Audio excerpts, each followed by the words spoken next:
Y ahora, un mensaje de bendición con el pastor Víctor Manuel Buitrago. La sana doctrina, verdad en guerra, fuego en el corazón. Este es un video corto de algo que quiero enfatizar de la sana doctrina. Y lo llamo corto porque voy a emplear como el 50% del tiempo que tengo destinado para hacer un video completo. Quiero que hablemos por un momento sobre lo que sería la sana doctrina. En este momento estamos en una generación que tiene comezón de oír. Pablo escribió a Timoteo una frase que parece sacada de un diagnóstico de nuestro siglo. Porque vendrá tiempo cuando no sufrirán la sana doctrina, sino que teniendo comezón de oír, se amontonarán maestros conforme a sus propias concupiscencias y apartarán de la verdad del oído y se volverán a las fábulas. Esto dice 2 a Timoteo capítulo 4 versículos 3 y 4. Ese vendrá tiempo ya llegó. Vivimos en una época donde la comezón de oír se ha convertido en industria. Plataformas, algoritmos, redes sociales y canales de video como este se han transformado en el gran mercado de maestros a la carta. El creyente ya no pregunta, ¿es bíblico?, sino más bien pregunta, ¿me gusta? ¿Me hace sentir bien? ¿Confirma lo que yo ya pienso, lo que yo creo? En ese contexto, hablar de sana doctrina suena casi ofensivo. Muchos la perciben como algo frío, como algo intelectual, divisivo, propio de teólogos secos que nunca lloran en la presencia de Dios. Pero la Biblia presenta la sana doctrina como lo contrario. Es vida, la sana doctrina es vida, es salud, es protección, es fuego que purifica, es luz que guía, es espada que corta el engaño. La batalla por la sana doctrina es una batalla que se ha venido dando ya de tiempo atrás. Y no es un juego. No es un juego que se juega en los seminarios o en las escuelas de teología. Es una guerra espiritual por el corazón de la iglesia. Detrás de cada falsa doctrina hay un ataque directo al carácter de Dios, a la obra de Cristo o a la autoridad de la Escritura y a la santidad del pueblo de Dios. Por eso, este video, este ensayo que estoy haciendo, no será neutral, no, será polémico, porque la verdad bíblica siempre entra en conflicto con el error. Y será emocional, porque la sana doctrina no se queda en la cabeza, desciende al corazón, dobla las rodillas y transforma la vida. Tengo aquí para ayudarme un poco, por lo menos en cada punto de los que voy a tratar, tengo una ayuda visual. No es la gran cosa, pero espero que les lleve un poquito a entender esto. Aquí en mi PowerPoint tengo que la sana doctrina es una verdad en guerra, pero que al mismo tiempo es fuego en el corazón. ¿Por qué? Porque es una verdad en guerra, porque luchamos contra las falsas doctrinas y defendemos la verdad bíblica. Es fuego en el corazón porque nos lleva a la pasión por Cristo y su evangelio. Es vivir en santidad y en amor. Eso es lo que es la sana doctrina. ¿Qué es la sana doctrina? Porque ahí es donde está uno de los problemas serios. ¿Qué es la sana doctrina? Es más que ideas correctas. Cuando el apóstol Pablo le dice a Tito, pero tú habla lo que está de acuerdo a la sana doctrina, esto dice Tito 2:1, no está pensando en un manual frío de teología sistemática. La expresión griega que se utiliza aquí en este pasaje significa literalmente enseñanza saludable, doctrina que hace bien, instrucción que mantiene el alma en buen estado. Es la misma raíz de donde viene la palabra higiene. La imagen es poderosa. Así como un cuerpo necesita alimento sano y un ambiente limpio para no enfermarse, la iglesia necesita doctrina sana para no corromperse. Escuche, la iglesia necesita una doctrina sana para no corromperse. Entonces, ¿qué es la sana doctrina? Este es uno de los asuntos que yo he tratado de definir desde hace muchos años, aunque lo voy a tratar un poquito más adelante. Pero cuando uno habla de sana doctrina tiene que pensar sana doctrina desde el punto de vista de quién. Mire, la esencia de la sana doctrina es que la enseñanza es saludable, que mantiene el alma en buen estado, que es como la higiene espiritual, es limpia, nutre, protege, que la fuente de la sana doctrina desde luego nace de la palabra inspirada de Dios y no tiene ideas humanas, es solo la palabra de Dios y produce vida, piedad y transformación. Esa sana doctrina tiene un propósito cuando la iglesia necesita corregir el error y también une, pero une de verdad, une la verdad, une el amor y entonces trae un equilibrio, pero es un equilibrio divino, un equilibrio que tiene que llevarnos a reflexionar a nosotros. La sana doctrina enseña o es una enseñanza que viene directamente de Dios. La sana doctrina no nace de la creatividad humana, no es el resultado de encuestas, de estudios de mercadeo o análisis sociológicos. Su fuente, la fuente de la sana doctrina es clara, dice, toda la escritura es inspirada por Dios y útil para enseñar, para corregir, para instruir en justicia, a fin de que el hombre de Dios sea perfecto, enteramente preparado para toda buena obra. Esto dice 2 Timoteo capítulo 3 versículos 16 y 17. La sana doctrina es la enseñanza que fluye de la escritura inspirada, leída en contexto, interpretada con reverencia, recibida con fe y aplicada con obediencia. No es lo que me funciona, ni lo que me gusta, ni lo que me hace sentir bien, sino lo que Dios ha dicho. En segundo lugar, la sana doctrina es la verdad que produce vida. Pablo no concibe la doctrina como un ejercicio abstracto. Para el apóstol Pablo, la doctrina verdadera produce un tipo de vida concreto. Cuando describe a los falsos maestros, él dice, si alguno enseña otra cosa y no se conforma a las sanas palabras de nuestro Señor Jesucristo y a la doctrina que es conforme a la piedad, está envanecido, nada sabe y delira acerca de cuestiones y contiendas de palabras, de las cuales nacen envidias, pleitos, blasfemias, malas sospechas. Primera a Timoteo, capítulo 6, versículos 3 y 4. Yo quiero que observe la expresión de Pablo que dice, la doctrina que es conforme a la piedad. La sana doctrina no solo es correcta, es piadosa. ¿Por qué?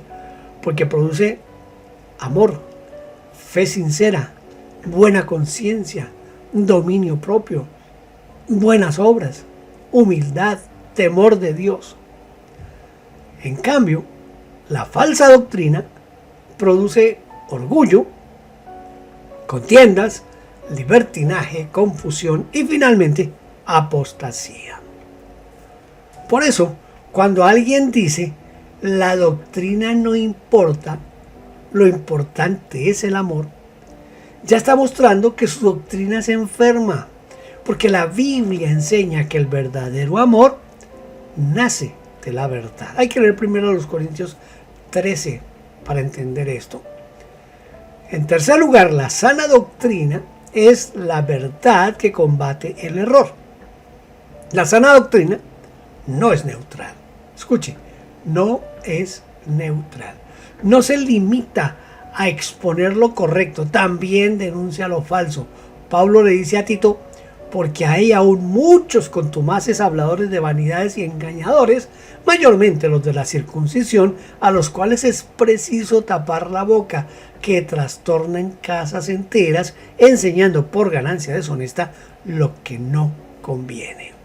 Esto dice Tito capítulo 1, versículos 10 y 11. Y miren lo que le escribe Pablo a Timoteo. Manda a algunos que no enseñen diferente doctrina. 1 Timoteo 1:3. La sana doctrina no solo alimenta, la sana doctrina vacuna. No solo edifica, protege. No solo consuela, discierne. Una iglesia que ama la sana doctrina no solo sabe lo que cree, sino también lo que rechaza y por qué lo rechaza. Y viene lo que les estaba mencionando hace un momento de la sana doctrina desde el punto de vista de quién, ¿verdad? Esta que les estoy mostrando aquí es como toda la escritura, como todos los creyentes, todos tenemos que conocer la sana doctrina. Toda la escritura es inspirada por Dios y esto. Ya les hablé que la sana doctrina es la que produce vida. Que la sana doctrina es la que combate el error. No solamente conocer la verdad y predicar la verdad, sino que hay que también denunciar el error. Y viene lo que quiero que hablemos. La sana doctrina desde el punto de vista de quién. ¿De quién? ¿Por qué hago yo esta pregunta? Mire, hago esta pregunta porque todos, absolutamente todos los cristianos y todas las denominaciones y todos los fundamentos teológicos se fundan en la palabra de Dios. Usted habla con un testigo de Jehová y él le va a citar la palabra de Dios. Usted habla con un adventista y él le va a citar la palabra de Dios. Usted habla con un unitario y él le va a citar la palabra de Dios. Usted habla con un pentecostal y él le va a citar la palabra de Dios. Usted habla con un reformado y él le va a citar la palabra de Dios. Entonces, cuando uno comienza a hacer ese balance, viene la pregunta, ¿la sana doctrina desde el punto de vista de quién? Yo soy pentecostal. Y yo considero que la sana doctrina es la que considera los dones del Espíritu Santo como vigentes. Pero hay otros grupos que no creen en eso. Entonces, pues que yo hago la pregunta aquí. Entonces, la sana doctrina desde el punto de vista de quién. En un mundo donde calvinistas, arminianos, pentecostales, cesacionistas, continuacionistas, pretribulacionistas, amilenialistas, católicos, ortodoxos, neoapostólicos y un largo etcétera, afirman basarse en la Biblia. La pregunta surge con fuerza. ¿Sana doctrina desde el punto de vista de quién? ¿Según los reformados? ¿Según los pentecostales? ¿Según los bautistas? ¿Según los wesleyanos? ¿Según los puritanos? ¿Según el predicador que esté de moda en YouTube? La respuesta bíblica es clara, que es a lo que poco le queremos poner atención. esa respuesta bíblica es clara y al mismo tiempo profundamente confrontadora. La sana doctrina es sana desde el punto de vista de Dios, revelada en las Escrituras. No desde el punto de vista de una denominación, ni de una tradición, ni de una experiencia, ni de un líder carismático. ¿Cuál es la autoridad final para la sana doctrina? La autoridad final es sola Escritura. Solo la Escritura. Los reformadores no inventaron este asunto de la sola Escritura, como algunos quieren creer, ¿verdad? Porque algunos piensan que es solamente por la sola Escritura, porque la Iglesia reformada un día habló de las 5 solas. Pero aquí me voy a detener en algo diferente. ¿Por qué razón? Porque los reformadores no inventaron la verdad. No fueron los reformadores. ¿Qué hicieron los reformadores? La redescubrieron. Cuando proclamaron sola Escritura, no estaban diciendo que la Biblia es el único libro que existe, sino que es la única autoridad suprema, infalible y suficiente para la fe y la práctica. Todo lo demás, los credos, las confesiones, las tradiciones, las experiencias, las visiones, los sueños, las profecías, las opiniones, todo eso debe ser evaluado a la luz de la Biblia, de la Escritura. El Señor Jesucristo reprendió a los fariseos porque habían elevado sus tradiciones por encima de la palabra.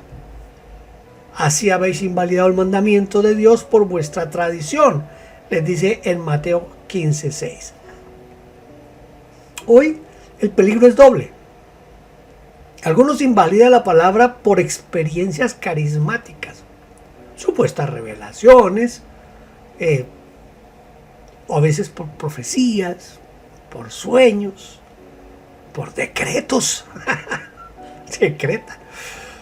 En ambos casos, la sana doctrina se ve desplazada por algo que la pretende corregir, completar o superar. Pero ¿qué dice la Biblia? La Biblia declara: la suma de tu palabra es verdad. Le repito, la suma de tu palabra es verdad. Salmo 119, 160. Hay algo que tenemos que tener bien, porque hay una parte que es la parte, sobre todo la parte pentecostal, que ha reemplazado la Biblia por experiencias. Y la experiencia no define la verdad. En muchos círculos la frase "yo lo viví" se ha convertido en un argumento teológico. Si alguien dice "yo vi un milagro", "yo sentí fuego", "yo caí al suelo", "yo escuché una voz", eso se toma como prueba irrefutable de que algo viene de Dios. Pero la Biblia es mucho más sobria. Mire, Pedro, que vio la transfiguración, que escuchó la voz del Padre, que contempló la gloria de Cristo, dijo algo sorprendente. Y tenemos también, escuche esto, y tenemos también la palabra profética más segura, a la cual hacéis bien en estar atentos. Esto lo dijo en su segunda carta, en el capítulo 1, versículo 19. ¿Por qué razón? Porque la experiencia es subjetiva. La experiencia no puede en ningún momento cambiar a la palabra por experiencia. Es más segura, la palabra es más segura que cualquier experiencia gloriosa. Por más que sea una experiencia súper gloriosa, no puede superar a la palabra de Dios. La experiencia puede confirmar la verdad, pero nunca puede definirla ni corregirla. La sana doctrina no se construye sobre lo que yo siento, sino sobre lo que Dios ha dicho. La escritura no corrige la revelación. Mire, vivimos en una cultura que ha declarado la guerra a la verdad absoluta. El relativismo moral, el subjetivismo emocional y el individualismo radical han penetrado incluso en la iglesia. Se interpretan textos bíblicos para acomodarlos a la agenda cultural. La sexualidad, la identidad de género, el matrimonio, los roles, la justicia, el éxito, la prosperidad. Todo eso tiene a la iglesia en dificultades. Pero la escritura no pide permiso a la cultura. La confronta. No le pide permiso. La confronta. La juzga. La escritura juzga a la cultura, la corrige. La sana doctrina no se adapta al espíritu de la época, se mantiene fiel al espíritu de Dios. Cuando la iglesia empieza a preguntar, ¿qué dirá el mundo si predicamos esto? Ya en ese momento ya ha dado un paso hacia la apostasía. La pregunta correcta debería ser, ¿qué dirá Dios si dejamos de predicar esto o aquello? Hay unos criterios que son para examinar, para discernir la sana doctrina. Si casi todos dicen, escuche, y usted lo va a escuchar en todos los lugares, somos bíblicos. Todas las declaraciones de fe, todas las iglesias dicen que creen que la palabra de Dios es lo único. Pero, ¿cómo podemos discernir eso entonces? No basta con que alguien cite versículos. El diablo citó la escritura y se la citó a Jesús en el desierto. El problema no es citar la Biblia, sino cómo se cita, cómo se interpreta y cómo se aplica. El primer criterio entonces es la exégesis, no la eisegesis. La exégesis es cuando se saca el significado del texto. Déjeme, yo trato de avanzar aquí con mis diapositivas, a ver en dónde vamos y si vamos correctos o no. Voy a dejar ahí un momentico para que usted la examine. Ya me di cuenta que estoy desfocado, desenfocado aquí con el texto que estoy hablando y las diapositivas que les estoy presentando. Les decía que la exégesis lo que hace es sacar el significado del texto, mientras que la eisegesis mete ideas en el texto. La sana doctrina nace de la exégesis fiel, no de la eisegesis creativa. Para discernir, entonces hay que preguntar, ¿este maestro o este predicador respeta el contexto del pasaje? ¿Lee el versículo dentro del capítulo, dentro del libro, dentro del testamento al que corresponde y dentro de lo que es todo el contexto de toda la Biblia? ¿Tiene en cuenta el género literario, la intención del autor, la audiencia original? ¿O toma frases sueltas para apoyar su agenda? Un ejemplo polémico, mire. Cuando alguien afirma que Cristo no murió por todos y luego tiene que hacer malabares exegéticos para explicar esos textos difíciles de explicar desde esa perspectiva, esto es demasiado serio. Mire, hay un predicador que todos lo consideran que es lo máximo. Bueno, son como 4 que yo pudiera citarle, y que todos lo consideran como lo máximo en la predicación de hoy, pero él predica, enseña que Cristo no murió por todo el mundo, sino que Cristo murió por unos cuantos. Pero a esas personas les queda un poquito difícil explicar textos como porque de tal manera amó Dios ¿a quién? Al mundo. Juan 3:16 lo conoce, usted lo conoce todo el mundo, ¿verdad? También dice la escritura, no solamente por los nuestros. Escuche, hablando del pecado del hombre, que no murió solamente por los nuestros, sino también por los pecados de todo el mundo. Esto dice 1 Juan 2:2. También dice la Escritura, el cual se dio a sí mismo en rescate por todos. 1 Timoteo 2:6.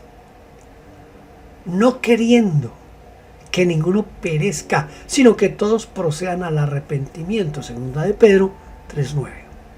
Entonces, estos textos que le acabo de citar, tiene que desconocerlos ese predicador, ese maestro, ese doctor que dice que Cristo murió solo por un grupo reducido. Entonces tiene que pasarse por alto estos textos y otros, solo que aquí voy a citar estos nomás, pero hay otros que ellos no pueden explicar a la luz de su doctrina de que Cristo murió solo por unos pocos. Es legítimo preguntarse si el sistema que ellos usan y si sus doctrinas están forzando o no el texto bíblico. De otro lado, cuando alguien niega la elección, la predestinación o la incapacidad del hombre, también está ignorando textos claros como Efesios 1, ¿sí? Como Romanos 8, 29 al 30, como Juan 6, 44. La sana doctrina no mutila la Escritura para salvar un sistema. No, abraza toda la Escritura, aunque eso deje tensiones que nuestra mente finita no puede resolver del todo. Hay un segundo criterio y es el centro del Evangelio como vara de medir. Pablo, el apóstol Pablo, recurre o resume el Evangelio de la siguiente manera. Porque primeramente os he enseñado lo que asimismo recibí, que Cristo murió por nuestros pecados conforme a las Escrituras y que fue sepultado y que resucitó al tercer día conforme a las Escrituras. Este es un pasaje muy conocido de primera carta de Pablo a los Corintios, capítulo 15, versículos 3 y 4. Entonces tenemos que ser un poquito claros en este aspecto aquí. Tenemos que pensar cada vez más en la sana doctrina como algo que se está perdiendo, que se ha perdido en la iglesia. El segundo criterio es lo que les acabo de citar. Y esto de lo de primera importancia no es el milenio, ni es el orden de los decretos, ni es la duración de la gran tribulación, ni la forma exacta de los dones. Lo central es la persona de Cristo, verdadero Dios, verdadero hombre. La obra de Cristo, es decir, su muerte vicaria, su resurrección, su ascensión, su intercesión. Eso es lo que es básico, eso es lo que es importante.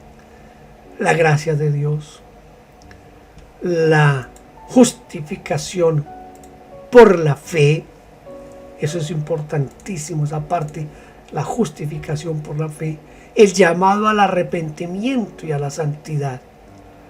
Cualquier doctrina que oscurezca la gloria de Cristo, que minimice la gravedad del pecado, que diluya la necesidad del arrepentimiento y que convierta la gracia en licencia para pecar, o que transforme el Evangelio en un mensaje de autoayuda, no es sana, aunque cite versículos. El tercer criterio para examinar la sana doctrina es el consenso histórico en lo esencial. El consenso histórico en lo esencial. No todo en teología tiene el mismo peso. La Iglesia, a lo largo de los siglos, ha discernido un núcleo de verdades esenciales que definen la ortodoxia cristiana: la Trinidad, la deidad de Cristo, la encarnación, la muerte vicaria, la resurrección corporal, la segunda venida, la salvación por gracia mediante la fe. Los credos ecuménicos, el apostólico, el niceno, el constantinopolitano, el atanasiano. No son infalibles, pero reflejan un consenso amplio de la Iglesia en lo fundamental. Cuando un movimiento niega esas verdades, no está ofreciendo una perspectiva distinta, está saliendo del cristianismo bíblico. En cambio, tenemos temas como el milenio, que hay el milenarismo, premilenarismo, postmilenarismo, el momento del arrebatamiento, el alcance de la expiación, la continuidad o no de los dones, la forma de gobierno eclesiástico. Mire, todos esos temas son importantes, sí, son importantes, pero no definen por sí solos si alguien es cristiano o no. La sana doctrina sabe distinguir entre lo esencial, lo importante y lo secundario, sin relativizar lo esencial ni absolutizar lo secundario. Hay palabras difíciles de pronunciar. El cuarto criterio es el fruto espiritual. El Señor Jesucristo fue claro cuando dijo: por sus frutos los conoceréis. Mateo 7, versículo 16. Mire, la sana doctrina produce humildad, porque nos muestra nuestra miseria y la grandeza de la gracia de Dios. Produce amor. ¿Por qué produce amor? Porque nos revela el amor de Dios en Cristo Jesús. Produce santidad. ¿Por qué? Porque nos llama a vivir como hijos de la luz. Produce unidad en lo esencial, porque nos centra en Cristo Jesús. Produce celo misionero, porque nos muestra la urgencia de la predicación del Evangelio. En cambio, la falsa doctrina produce orgullo teológico. Nosotros sí tenemos la verdad. Sectarismo. Solo nuestro grupo es fiel. Libertinaje. La gracia lo cubre todo, no importa cómo vivas. Legalismo. Dios te acepta por tu desempeño. La falsa doctrina también produce confusión. Nadie puede saber nada con certeza. No basta con preguntar qué enseña, sino también hay que preguntar qué produce. El quinto criterio es la suficiencia y la claridad de la Escritura. Dios no nos dejó un libro enigmático para que solo una élite iluminada lo entendiera. La doctrina de la claridad de la Escritura afirma que todo lo necesario para la salvación y la vida piadosa está expuesto de manera suficientemente clara para el creyente que lee con humildad, el creyente que lee dependiendo del Espíritu Santo y que tiene una disposición a obedecer lo que dice la Escritura. Cuando alguien dice: nadie puede saber qué es la sana doctrina, todo es relativo, está negando en la práctica que Dios haya hablado con claridad. La sana doctrina parte de la convicción de que Dios no es Dios de confusión y que su palabra es una lámpara, escuche, lámpara a nuestros pies y lumbrera a nuestro camino. Quinto lugar de mi disertación de hoy es la expiación, que es un caso de tensión y de discernimiento. Esta parte de la que ya medio lo mencioné, porque algunos piensan que no hay necesidad de predicar ciertas partes de la Escritura, pero hay que tener mucho cuidado con esto. Voy a detener aquí un poquito porque para mí esto es importante. Pocas doctrinas han generado tanta discusión como el alcance de la expiación. ¿Murió Cristo por todos sin excepción o solo por los elegidos? Este debate no es nuevo y no se resolverá aquí, pero sirve como ejemplo de cómo aplicar los criterios que les mencioné antes. Primero, la fuerza bíblica de la expiación particular. Quienes definen la expiación limitada o particular, subrayan textos como yo soy el buen pastor da su vida por las ovejas. Juan 10:1, 10:11. Maridos, amad a vuestras mujeres, así como Cristo amó a la iglesia y se entregó a sí mismo por ella. Efesios 5:25. El que no escatimó ni a su propio Hijo, sino que lo entregó por todos nosotros. Romanos 8:32. El énfasis es claro. Cristo murió de manera eficaz por un pueblo específico, por sus ovejas, por su iglesia, por los que el Padre le dio. La cruz no es un intento fallido de salvar a todos, sino una obra perfecta que garantiza la salvación de los que el Padre eligió. Este énfasis protege verdades preciosas: la soberanía de Dios en la salvación, la eficacia de la cruz, la seguridad eterna de los redimidos.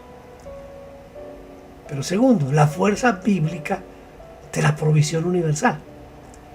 Por otro lado, hay textos que parecen afirmar una provisión más amplia, una bien amplia, porque de tal manera amó Dios al mundo. Juan 3:16. Y Él es la propiciación por nuestros pecados, y no solamente por los nuestros, sino también por los de todo el mundo. Primera de Juan 2:2.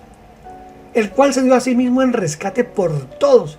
Primera de Timoteo 2:6. No queriendo que ninguno perezca, sino que todos procedan al arrepentimiento. Segunda de Pedro 3:9. Estos textos, y claro, siempre hay más, ¿no? Tanto en el lado de la redención limitada, como hay más textos para la redención ilimitada. Estos textos subrayan el amor de Dios hacia el mundo, la oferta genuina del Evangelio a todos, la responsabilidad real del ser humano ante el llamado de Dios. La sana doctrina abraza la tensión bíblica, es decir, que la tentación de todo el sistema es aplanar la escritura para que encaje perfectamente en un esquema lógico. Pero la Biblia no fue escrita para ajustarse a nuestros sistemas. Escuche, nuestros sistemas deben ajustarse, humillarse ante la Biblia. La sana doctrina es el tema que estamos tratando, y aquí la sana doctrina debe reconocer que Dios elige soberanamente, que Cristo murió eficazmente por su pueblo, que la oferta del Evangelio es genuina para todos, que el llamado al arrepentimiento es universal, que el que se pierde por su incredulidad, el que se salva por la gracia de Dios. Un creyente que ha leído la Biblia decenas de veces sabe que la Escritura sostiene simultáneamente la soberanía absoluta de Dios y la responsabilidad genuina del hombre.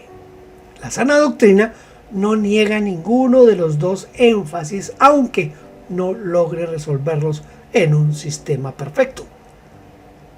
Prefiere vivir en la tensión de la revelación antes que en la comodidad de una lógica que mutila los textos bíblicos. Pero otra parte que es tensión en lo que es la sana doctrina, y es lo relacionado al pentecostalismo y a lo que se ha llamado pentecostalismo y lo que sería como el reformismo, tal vez, no sé cómo se llamaría eso, pero es acerca de los dones espirituales, que es fuego, orden y discernimiento. El otro campo donde la sana doctrina es urgentemente necesaria es en el de los dones espirituales. Aquí la polémica es intensa. Los cesacionistas versus los continuistas o continuacionistas, carismáticos versus no carismáticos, movimientos de avivamiento versus iglesias más sobrias. Hay un peligro, el peligro del apagamiento. Hay quienes, por miedo al desorden, prácticamente han borrado del Nuevo Testamento textos como: no apaguéis el espíritu, no menospreciéis la profecía, examinadlo todo y retened lo bueno. Que es lo que dice 1 Tesalonicenses 5. Anhelad los dones espirituales, pero sobre todo que profeticéis. 1 Corintios 14:1. La sana doctrina no puede ignorar estos mandatos. El Espíritu Santo no se jubiló al cerrar el canon. Dios sigue obrando, consolando, guiando, fortaleciendo, respondiendo todavía está actuando el Espíritu Santo, interviniendo sobrenaturalmente. Una teología que reduce al Espíritu a un concepto y niega en la práctica su obrar vivo puede ser muy ordenada, pero corre el peligro de ser seca, fría y sin poder. Pero existe la otra cara de la moneda, el otro aspecto, que es el peligro del desorden. En el extremo opuesto hay movimientos que exaltan tanto la experiencia que prácticamente ignoran textos como estos textos que a veces es difícil aplicarlos y vivirlos en la iglesia pentecostal. Pero hágase todo decentemente y con orden, dice 1 Corintios 14:40. Porque Dios no es un Dios de confusión, sino de paz. 1 Corintios 14:33. Amados, no creáis a todo espíritu, sino probad los espíritus si son de Dios, porque muchos falsos profetas han salido por el mundo. 1 Juan 4:1. Cuando la experiencia se convierte en criterio supremo, la sana doctrina es sacrificada en el altar de la emoción. Se aceptan manifestaciones extrañas, se toleran falsos profetas, se promueven nuevas revelaciones, esas nuevas revelaciones que contradicen la Biblia, a la Escritura, se manipula a la gente con promesas de milagros, de prosperidad, con palabras proféticas que nunca se cumplen. La sana doctrina, ni apagamiento ni caos. La sana doctrina en este tema exige no apagar el espíritu, pero no ridiculizar ni negar su obrar. No reducir la vida cristiana a teoría, no aceptar todo sin discernimiento. Examinarlo todo a la luz de la Escritura, probar los espíritus, juzgar a los profetas. Hay un orden, tiene que haber edificación. Los dones son para edificar el cuerpo, no para exhibición personal. Deben una sujeción total a la Escritura. Ninguna experiencia, por grande, por intensa que sea, puede contradecir a la Biblia. Una iglesia sana, puede llorar en la presencia de Dios, puede levantar las manos, puede clamar, puede cantar con gozo, puede orar con fervor, experimentar consuelo profundo y al mismo tiempo amar la predicación expositiva, el estudio serio de la Biblia, la disciplina doctrinal y el discernimiento espiritual. En esto yo quisiera extenderme más en muchas de estas cosas, pero pues la idea es hacer un video corto. En séptimo lugar, los peligros actuales que erosionan la sana doctrina. El apóstol Pablo advirtió que vendría tiempo cuando muchos no soportarían la sana doctrina. Ese tiempo no solo llegó, ya se instaló. La doctrina está convertida en entretenimiento. Muchos cristianos hoy se alimentan más de clips de 30 segundos que de la lectura sistemática de la Biblia. Buscan predicadores que los hagan reír, que los hagan llorar, que los hagan emocionarse, pero no necesariamente que los confronten con el pecado, con la cruz, con la santidad. La sana doctrina no compite en espectáculo. No siempre es viral. A veces, o casi siempre, la sana doctrina es dura, contracultural, incomoda, pero es la única que salva, santifica y sostiene en medio de la prueba. En segundo lugar, el evangelio de la prosperidad y el éxito. Una de las distorsiones más graves y más aberrantes de nuestro tiempo es el llamado evangelio de la prosperidad, que en realidad no es evangelio. Presenta a Dios como un medio para obtener salud, dinero, éxito, influencia, pero reduce la cruz a un amuleto para romper maldiciones financieras. Promete lo que la Biblia no promete y oculta lo que la Biblia enfatiza. Negarse a sí mismo, tomar la cruz, seguir a Cristo, sufrir por causa de la justicia. La sana doctrina no promete una vida sin problemas. Promete algo mejor, la presencia de Cristo en medio de los problemas, la esperanza de la gloria futura y la certeza de que nada nos separará del amor de Dios, que es en Cristo Jesús. El neopentecostalismo y la nueva revelación. Ay, Dios mío. Otro peligro es ese movimiento neoapostólico. neoapostólico, que proclama el regreso de apóstoles y profetas con autoridad similar o superior a la de los apóstoles bíblicos. Se habla de nueva revelación, de nuevas verdades, de ministerios que la iglesia nunca entendió hasta ahora. Pero mire, Hebreos capítulo 1, versículos 1 y 2 declara lo siguiente: Dios, habiendo hablado muchas veces y de muchas maneras en otro tiempo a los padres por los profetas, en estos postreros días nos ha hablado por el Hijo. Cristo es la revelación suprema. Los apóstoles fueron sus testigos autorizados. La Escritura es el registro suficiente y completo de esa revelación. No necesitamos nuevas verdades ni nuevas revelaciones. Necesitamos volver a la verdad antigua con un corazón nuevo. Porque hay un relativismo doctrinal dentro de la iglesia. Hay peligro. Y es un peligro que es un peligro más sutil, que es el relativismo doctrinal dentro de círculos evangélicos. Se dice, lo importante es que amemos a Jesús, la doctrina divide. Se evita hablar de temas difíciles para no incomodar. Se diluye el mensaje para no perder gente. Se sacrifica la claridad en el altar de la unidad. Pero la verdadera unidad no se construye sobre la confusión, sino sobre la verdad. El Señor Jesucristo oró, santifícalos en tu verdad. Tu palabra es verdad. Juan 17, 17. La sana doctrina no es enemiga del amor. No, es el fundamento de la sana doctrina, es el amor. Sin verdad, el amor se convierte en sentimentalismo. Sin amor, la verdad se convierte en arma. La sana doctrina une ambas cosas. Verdad que ama, amor que dice la verdad. Y octavo, vivir la sana doctrina es más que ganar debates. Sería una tragedia que este momento de esta disertación que estoy haciendo solo produjera más munición para discusiones teológicas en redes sociales.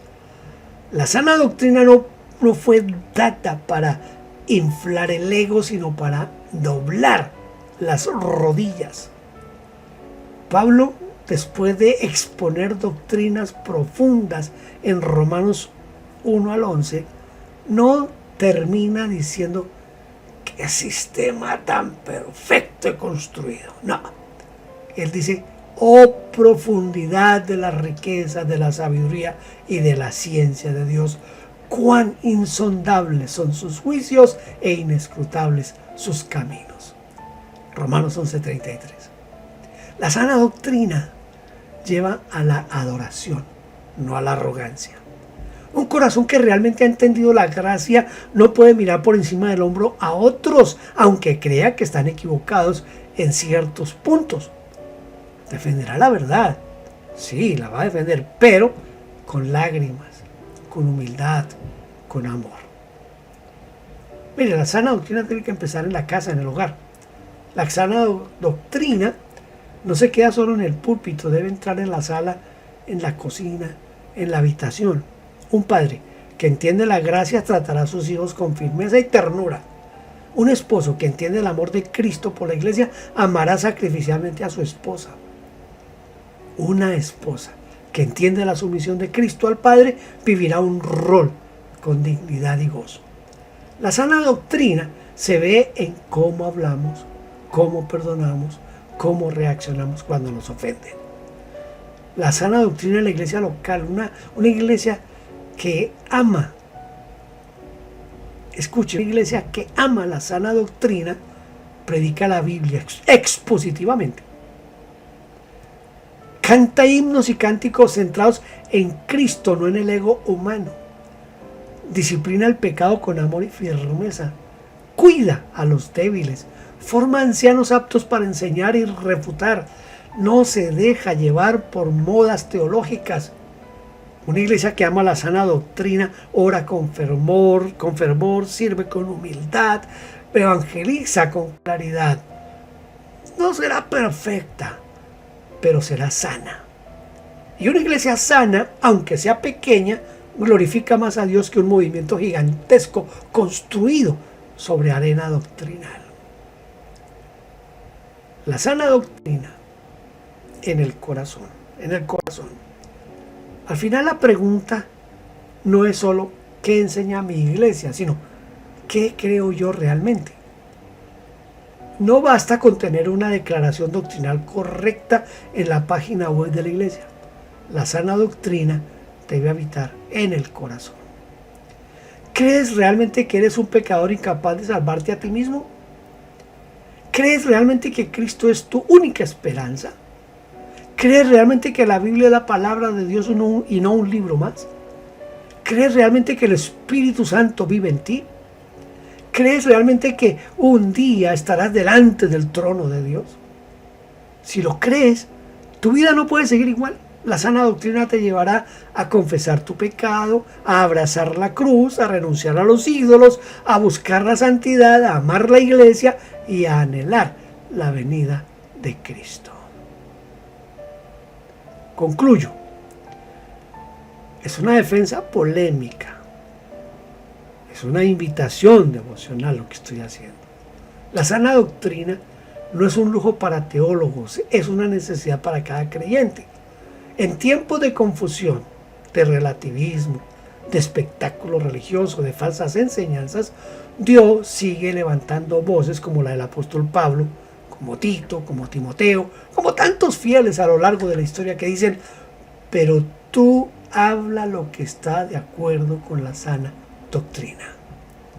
Este llamado es polémico, porque implica decir que hay doctrinas enfermas, peligrosas, destructivas.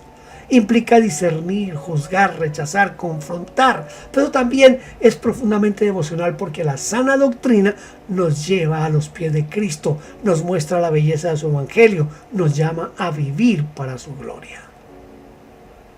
Que el Señor nos conceda cabezas claras para entender su verdad, corazones ardientes para amarle más, rodillas dobladas para depender de Él, bocas valientes para proclamar su palabra y vidas coherentes para adornar la doctrina de Dios nuestro Salvador.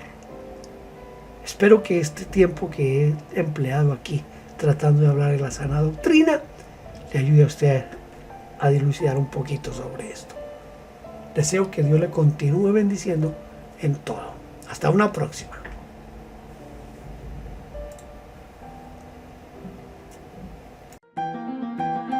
Gracias por vernos. No olvide suscribirse y tocar la campanita.